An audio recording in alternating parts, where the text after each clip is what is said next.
So guys, আজকে আমি কোথায় যাচ্ছি সাইকেল দিয়ে, তা আবারে তো বাঙ্গা রাস্তা দিয়ে। আমার সাথে কি কি হলো তা এই ব্লগে দেখতে পারবেন।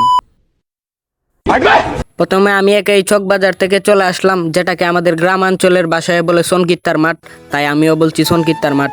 তারপর আমি সাইকেল চালাইতে চালাইতে চলে যাইতেছি আবার এত বাঙ্গা রাস্তা যে আপনারা আর একটু সামনে গেলেই দেখতে পারবেন আমাদের রাস্তার যে উন্নয়ন। পরে আমি একাই মনের সুখে গান গাইতে গাইতে যাইতেছি আর কি। তো আপনারা দেখতেই থাকেন, আর একটু সামনে গেলে আমরা বাঙ্গা রাস্তা পেয়ে যাব। সো ফাইনালি আমরা বাঙ্গা রাস্তার দেখা পেয়ে গেলাম। ভিডিওটা শর্ট করার জন্য অল্প একটু জায়গা তুলে ধরলাম।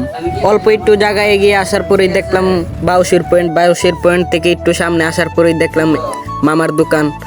আর এই দোকানটা তো আপনারা ভালো করেই চিনেন, আর তার নাম মূলত সাইম। টুনু বললে সবাই এক নামেই চিনে তাকে। আর আসার পরেই দেখলাম সে মনের সুখকে মোবাইল টিপতেছে, আর এইদিকে তো হাইফাই দিয়ে দিচ্ছে আমাদেরকে। আরে তার দোকানে মূলত টমটম, মোটরসাইকেল, সাইকেল আরও নানান কিছু ঠিক করা হয়। আপনারা বাউসের পয়েন্ট থেকে একটু সামনে আসলে দেখতে পাবেন তার দোকান। আর ওইদিকে আমি সাইকেল চালিয়ে আসার পর রাস্তার যে অবস্থা, আরও হয়েছে বৃষ্টি, ওইদিকে আমার জামা কাপড় একেবারে সব কাদা দিয়ে ভরে গেছে। আর ওইদিকে সাইকেল নিয়ে আসছিলাম আর কি। আর ওইদিকে আমি আসার পরই সে বাউসির পয়েন্ট থেকে বিরিয়ানি নিয়ে আসলো। আর এখন আমরা এই বিরিয়ানিটা খাবো। আর আজকের ভিডিওটা এই পর্যন্তই। সবাই ভালো থাকবেন, সুস্থ থাকবেন, লাইক কমেন্ট ফলো করতে কিন্তু ভুলবেন না।